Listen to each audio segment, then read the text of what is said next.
Hey everybody, welcome to SuperFly's channel. Today we're going to be making homemade nut rolls. SuperFly's sister is going to show us how to make these delicious nut rolls. And I only make them at Christmas time because they're very time consuming. So let's buckle up, get ready, and let's make some nut rolls. So do you want to read off what we got to have in this? Yes. Also, there will be a picture posted that you guys can stop, write down the recipe, but I will also go over everything that will be part of this nut roll process. Yes. So what we need is 7 cups of flour. This is not enough. I'll have another bag. 1 cup milk. 1 cake yeast. And we're using this because I couldn't find cake yeast. It's kind of hard to find now, but on the back of the jar, it will tell you how much you need to make a cake yeast. Yeah. And also on the recipe, it's broke down because cake yeast is a fresh yeast, while this is a dry yeast, and this can be converted for cake yeast. Yeah, and the cake yeast is in the refrigerated section, kind of like where the eggs, yogurt type stuff. No, not yogurt. Butters, dairy. Yeah, the dairy. You also need 1 teaspoon salt, 3 eggs, and 1 pound of butter. Yes. So what you'll end up doing first is you're going to mix the flour and butter together until it becomes crumbly. Should they pull this out to soften? I soften it, but we're going to put it into the microwave and melt this down because it's going to go directly into the KitchenAid. And that should be it for the first stop. Yeah. You can edit that out. So you want to melt down and get your 7 cups. Yeah. So I got my bowl here. And with this thing doesn't take long. If you don't have a KitchenAid mixer, could you use a standard mixing blender? Well, I don't want to age myself. So back before they made these, I did it by hand. Not very fun. So it's very difficult. It is. The dough gets very, very stiff, and you have to pick it out and make little balls and everything like that. So that's even longer. This process probably takes about 3 hours to roll everything out and to get them into the oven and stuff like that. So yeah, if you were mixing this with a wooden spoon, it's very hard. Need muscles. And it would be the kind of same thing almost with the hand mixer too, right? You'd probably break a hand mixer. Like, I mean, I have the dough blade on mine, and if you would use something smaller, it would probably break it, to be honest. So it's a lot of dough. It's a lot of dough. 7 cups with all this butter. So I had pulled these out earlier, so they're a little soft. And I have 2 more sticks, but that's for the filling. So we're going to do that on this stove top, though. So let me get that in there. Thank you. I just melt it down. I mean, it doesn't have to be liquid. Yeah, it doesn't have to be liquid or anything like that. I like to clean as I go, but I'm going to put my eggshells on these. So let me get a paper towel. Okay, getting the butter out. Yes. Nice and melted. Great. Now I have 7 cups of flour already measured out, evenly flush with the cup. You want it to be accurate. Yes, baking always has to be precise. So now we're going to add the flour to your mixer. You want to tilt your mixer up? I'm going to do it like this. Now, in this type of mixer, should we do all 7 cups all at once? Should we do half, mix it, and then add more? Well, since I only do it once a year, I think it changes from year to year. Because I know sometimes Yeah. 7 cups can be a lot. bit much, because I know you have I think like almost not a professional grade KitchenAid mixer, but you have like the one step down, and I know they have even smaller KitchenAid, and I know the KitchenAid I had could not handle 7 cups. I believe last time I made them, I did the whole 7 cups in here, but we'll do half. Okay. And let me take that back off. And cannot live without this thing. And then I'm going to add the salt too. So you need 1 teaspoon. 1 teaspoon of salt. So we'll get it going. I probably shouldn't do the whole thing. I'll put like here, and then we'll put it in there. So it kind of gets mixed up better. Here right now, and I'm gonna put this up, and can you see that getting mixed? Right? And I just do it on like a 2. Yeah. So we're just gonna add our butter, melted butter, a little bit at a time. Then you want to scrape down, stop it, or whatever you have to do to make sure it's all getting mixed. Can you see that real good? You know, turn up just a tad. Like I said, it's going to be a very dense ball. Is it going to be a sticky ball, a crumbly ball? It won't be real sticky. It'll be just soft. Yeah. So I'm going to stop it here and lower it down. And can you do me a favor? Mm-hmm. So we have to heat up a cup of milk. Cup of milk? A cup of milk. Stick your finger in it. Make sure it's not hot boiling. But into this pan, yeah. Into this pan. And then we can add the yeast to it, because this also goes into that. And I want it to start. Okay. So is there a particular reason why we're warming up the milk with the yeast? To dissolve the yeast. Now, if you had cake yeast, it dissolves way better. I like it better. Is that exactly a cup? Nope. Make sure it's exactly a cup. And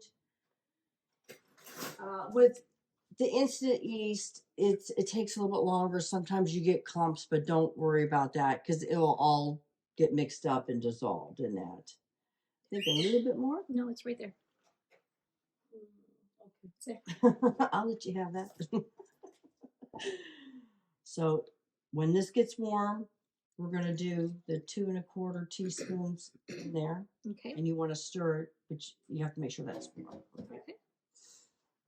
Oh, here's this. And I'm going to continue on while she's getting that ready for me. I'm going to dump the rest of the butter in here. Give me my little spatula. I like to get it all in. Sorry if you can't see that. I'm going to have that. And then I'm going to add the rest of this. Let me do it this way so everybody can see the flour in there. Do we need to sift the flour? Is there a particular flour we should use? I just use regular plain old flour. There's all kinds out there. There's cake flour. Yeah, just regular flour. all-purpose flour. And it doesn't eat sift? Well, it doesn't say on the recipe, so I've never, ever in the amount of time that I've done this. Is there a particular person that gave you this recipe? Yes, my mother-in-law. She gave this to me back in the 80s. So almost 40 years ago. Yep. So 40 years I've been making this recipe. That with another recipe I always do at Christmas time, which is pumpkin roll. Maybe we can make a couple pumpkin roll for another video. But yeah, I've been making this every year for a very long time. So let me put this back up, and you let me know when I use your pinky just to test it. Because it doesn't take long for that to heat up. But it's not cold. It's not. Did you get a shot of this going?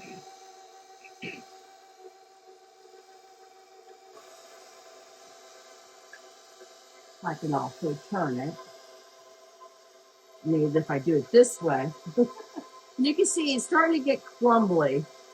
So I'm going to turn that off, put it down, and get the stuff off the side. It's really an easy recipe, but it's also very time consuming because I make little rolls. And but you can also make one huge nut roll. And I think this is more like an all-purpose roll. I know my mother-in-law used to make like poppy seed and I forget what other, maybe it's like apricot rolls. So, yeah, I don't know. Can you show? Are they seeing it? It's crumbly. Oh, wait a minute. I think came off. Oh, told you this dough is hard. Oh, that's a first. I must not have had that locked in. So put it back in there, and I'm just gonna let it go while the oh, you already got the yeast in it. So don't let it boil. That's good. Take that off the oven. No, it was 2 1/4 inch yeast, and we just got that warm. If we make it too warm, it won't activate the yeast. So, but it looks like it went pretty good. There, and this looks like this is pretty well crumbly. You can see it's all crumbly. Looks like it's mixed real well. Make sure on the bottom, and there's a little bit, it'll be okay. So then I'm gonna dump this in, the whole thing. Get all the little bit of yeast in there. Okay, thank you, Shell. I'll keep that little spoon though. And then we're gonna mix it up until it gets into a nice smooth ball. Actually, I'm gonna move them.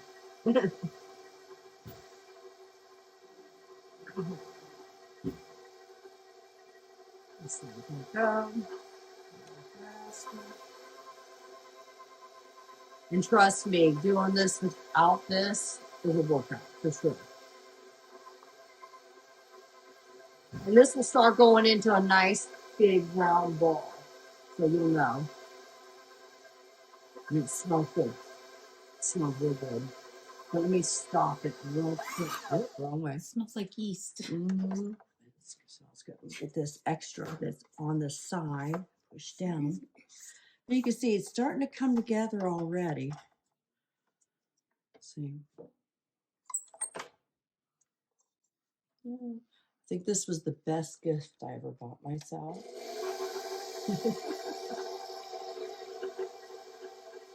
Other than that, it's a dust collector.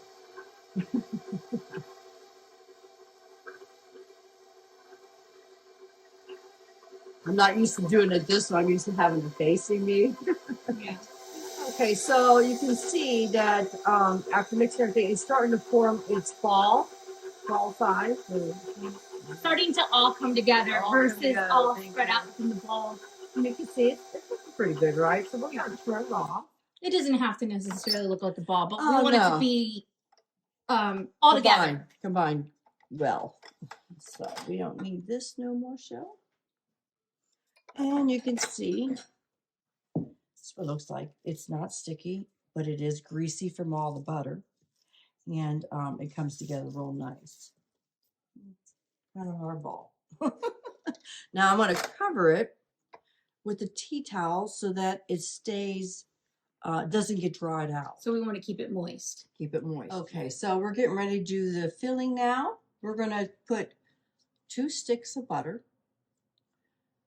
1 pound of brown sugar, and 1 pound of ground up walnuts, on which I've previously done that, froze it, took it out, so it's already ready.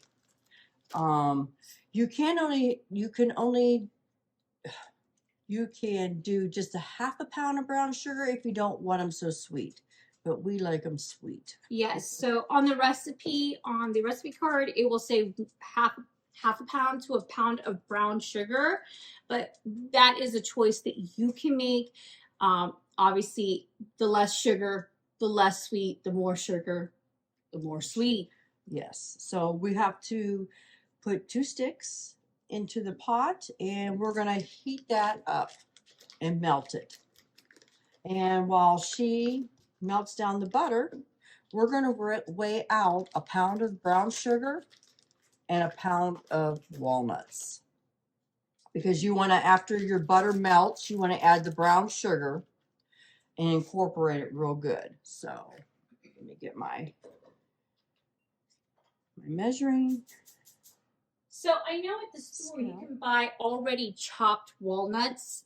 Should they be chopped down further? Should they be more? Yes, you have to have them like kind of ground and like a crumble, like a very fine crumble. Yes. So it doesn't have to be a powder, just a crumble. Right. So let's measure out the brown sugar. Open this up, what comes out. And usually I already have a pound bag of brown sugar and just add it. But since they only had 2 pounds at the store, we're weighing them out. Yes, you always want to weigh when it comes to baking, because with baking, everything has to be and you exact. want to make sure the clumps are coming out. This one here is just a little bit drier, but it's okay because it's going to melt with inside the butter. So 8 ounces. Oh, my scissors, please. Try to. And I love this little scale. We bought this on Amazon. It comes in very good handy. But any type of kitchen scale will work. Oh, like I said, I usually do just a pound, or so I don't have to measure out. Sometimes you gotta buy what you can buy. Yep. Okay, so she's melting down the butter. We can probably turn it up a little bit. Do we need to look for a brown butter or just melted? Just melted. So we're not getting a brown butter. We're just getting a nice melted butter. Yes, a nice melted butter. As soon as that's all melted, we're going to add this, and then I'll measure out the pound of walnuts. So do we, before we put the walnuts in, do we need to make sure that this is nicely cooked, incorporated? Yes. Are we looking for any type of consistency or anything like that? So no bubblies? Yeah, it's yeah, you'll see. It'll just melt this down. And that's what the butter does, is it helps melt this brown sugar down. And it's just about there. Huh? And you'll see once we add the walnuts, it'll be very hard. Well, not very hard, but it'll be caramelized candy-esque like a little bit. No? No. It will just be more stiffer. Stiffer? Yeah. So that's melted down. And then we're going to add all that. Got it all in, mix it all up. And while you're doing that, I'm going to measure out the walnuts.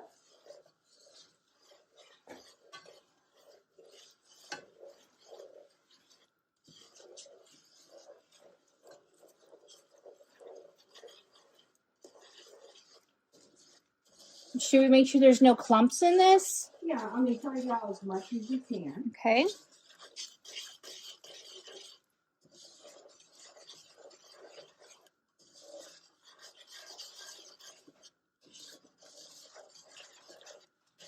And here's the walnut. And that looks real good. Okay. Yep. And so then we're going to add the pound of walnuts. They want to come, right? See, and you'll see while it mixes up.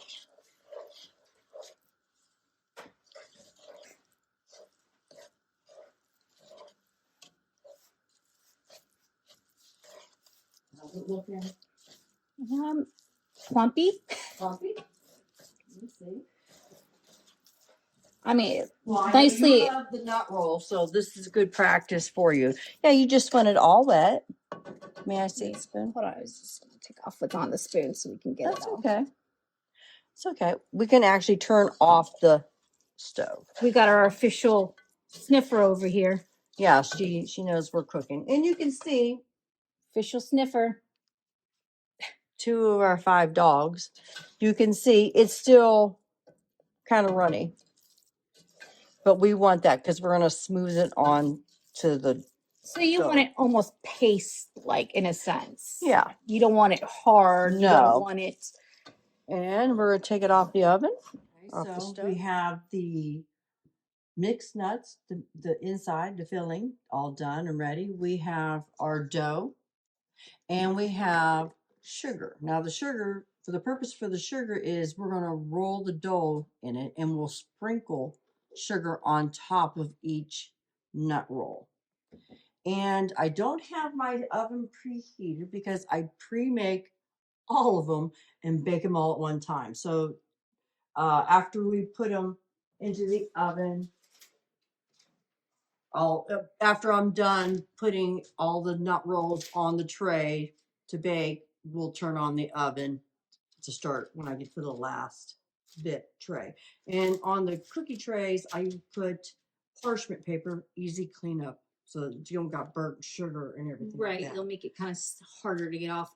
But you want the oven at 350 Yes. when you're done making all of Well, your that's noodles. how I do it. Anybody could do it any way they want, but to me, it's easier because in the process of you rolling all these doughs, The oven will be on a long time. long time. So I like to do it, and it probably makes a big jumbo bag of Probably about 60 of them, I would say, at least. Because you make yours more sizable. You kind of make them, usually they're about this big. Yeah, we'll show them. But we'll show those at the tray. end. Yeah. And no specific time on how long to cook them, but you want to make sure that they are golden brown. So that could be 10 minutes, but you want to obviously keep an eye on the process of them cooking because nobody wants a burnt nut roll.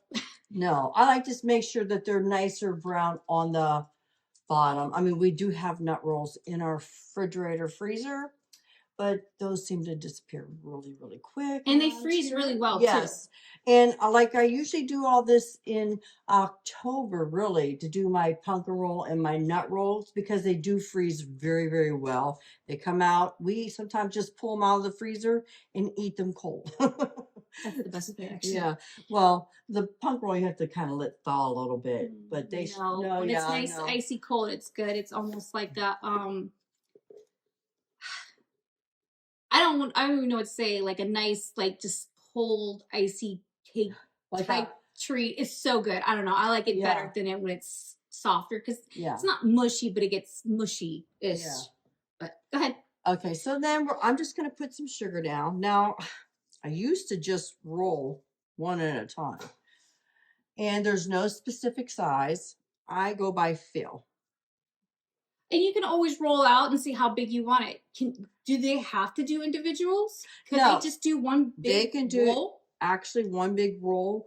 I like individual. They go probably, well, maybe not as fast as the big long roll. So we want to roll them in the sugar so that it doesn't stick. Now I'm using one of these called it's a pie mat, splat mat. Yeah, splat mat. That's the word, splat. So let me move the sugar out of the way so you can see. Doesn't have to be perfect size. You'll see. And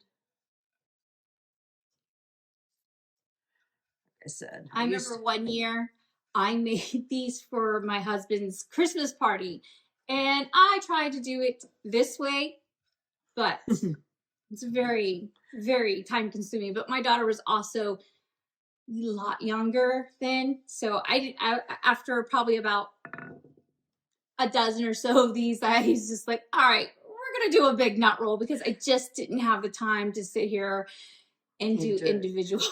Well, and I used to, like, if I knew I was getting low on the mixture, the filling, I would do a big one too, just to be done.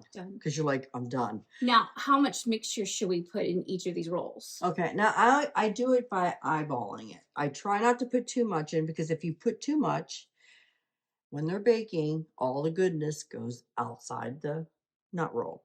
So, and I try not to get real close to the thing, but you can see I'm just kind of eyeballing it. And I have, even on my last ones I baked in October, had them spill out all over the pan. But we want to keep that inside the dough. So, would you get one of the pans for me, Yes. please? And I try, like I said, I try not to get them too close to the edge. So, and like I said, I just eyeball. I want you to be able to taste it, but like I said, you don't want this stuff running out. So no real specific amount. Nope. You just want to make sure it's not overstuffed, not understuffed, kind of just that nice. And then I just rolled up, and I'm kind of pinching when I'm going down. So on the ends. On the ends, and ta-da, a nut roll. And I'm rolling and pinching the ends because, like I said, we want to keep that in. Now, remember, I'm not a professional. Doesn't have to look pretty. It just has to look yummy. Yeah. You want to show? So nothing in specific. It kind of almost looks like a conch shell. Maybe, yeah. Actually, an olive shell. Now, I'm going to show, because we're going to pause while I get these all done for you. At the end, when I have this whole tray done, I'll sprinkle just a little bit of sugar on top and then bake them. It gets a nice caramely flavor. Yes. So we'll see you back here shortly. Yes. Oh, well, now that we've got these all rolled out, it made approximately 56. So I was close when I said about 60. Yeah. She's finishing up the last tray, and we also have the oven preheating to 350 right now. So we'll be able to put those in here shortly and bake them. Again, no specific time limit. You just want to make sure they're about golden brown. I would check them in around the 10-minute mark. Yeah. Or maybe even a little sooner, because these are not thick. No, they're not thick. They're so thin. they'll cook fairly quick. So I'm going to say maybe more like 15 minutes, but it depends on where you live. It depends on where you live. Some places could be longer, some places could be shorter. Yeah. So you definitely want to keep an eye on them because they'll burn. And you can see they're not like perfectly shaped. Like I said, I'm not a baker, but come Christmas time years ago when I needed help around my house with my roof, people would just ask me to pay them in nut rolls. So or pumpkin rolls. Or pumpkin rolls. Yeah, those were the two things. Don't give me cash, pay me, get me. I want 50 pumpkin rolls. So I was like, okay. Yeah, which is a lot. Yeah. So yeah, I mean, we'll show you here, guys, after they're done baking, and we'll do a nice little taste test for you so you guys can see what they look like. And it's just about almost to 350. So we're going to stick them in the oven. I only do one pan at a time. And we'll keep an eye on them. Now, I also use like these big jumbo bags to store them and throw them into the freezer. So they stay nice. We'll be back here shortly to show you them cooked, and we'll go ahead and do a taste test with you. Okay, everybody, now we got some nice popping hot ones out of the oven. You can see most of these didn't, the dough, filling did not come out of it or anything. And would you mind breaking it apart? It's going to be hot. Yeah. Real hot. Ooh. Break it apart. I'm sorry, it's really, really hot. They're really soft when you first bring them out because obviously the filling and stuff, but as they sit, they kind of turn more firm, like a chocolate chip cookie. The longer they sit, they get a little bit more firm, but they're still soft. Mm-hmm. That will be the same thing with this. Sorry, they're very hot. So, oh my, they smell good. Yeah. They smell. Try it. Right? Oh my gosh. That's the best. Mm-hmm. The crust is like buttery, sweet, flaky. Mm-hmm. Kind of like a pie crust almost. Mm-hmm. And light. delicious. I mean, just like the perfect amount of nuts Yeah. and everything, not too much dough. So you get that good mix. So, Yeah. And I love that they're not perfect. mm-hmm. Like they're all different sizes. So Mhm. I know your dad will love to have some. He likes to eat them with his coffee. Mm-hmm. We just like to eat them. So They're good, cold, hot, straight out of the freezer. straight out of the freezer. We've done that. Mhm. These are even good if you freeze them and you want them for a coffee in the morning. You can microwave them for about a minute and get that nice, warm, soft fill. If you eat them frozen, they're going to be more flaky. Actually, they'll be more flaky and more firm, crusty. So really good. Either way, how you eat them. Very good.